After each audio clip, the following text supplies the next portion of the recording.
Mga kapuso, sa Barangay Mariblo, dito rin po sa kinalalagyan ko sa lungsod ng Quezon, inabot po hanggang dibdib yung baha. Pero hindi po kinaya nung ganung kalalim na baha na yon na malunod ang diwa ng bayanihan. Ganda! Nakatutok si Ian Cruz.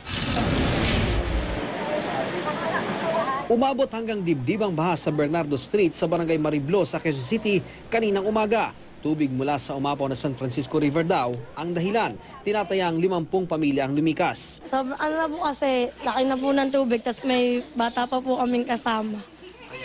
Lumikas na po kami dito. Lubog na po yung bahay namin sa baba. Hindi na pwedeng tumambay kami doon. Baka may mangyari pa sa mga kasama mga bata.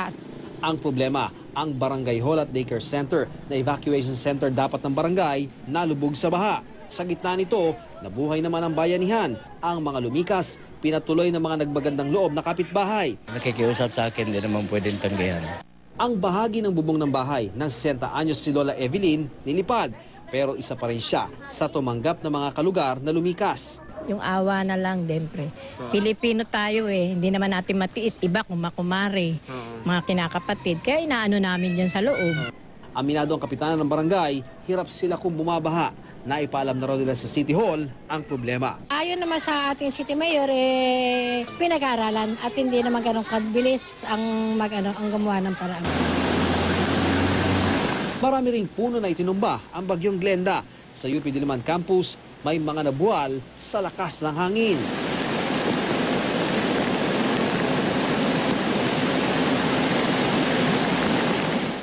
Ilang kalsadang pansamantala ring nasara dahil sa mga bumagsak na sanga ng puno tulad sa Commonwealth Avenue, New Manila at Timog Avenue.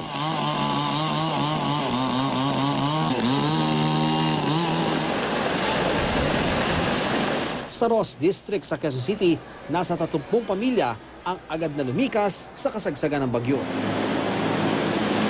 Sa Maynila, may mga nagbagsakan ding matatandang puno sa loob ng campus ng University of Santo Tomas. Halos hindi madaanan ang ilang kalsada sa campus dahil sa mga nagkalat na sanga. Natumba rin ang mga letra ng UST sa may Plaza Mayor dahil sa lakas ng hangin. Ian Cruz, Nakatutok, 24 Oras.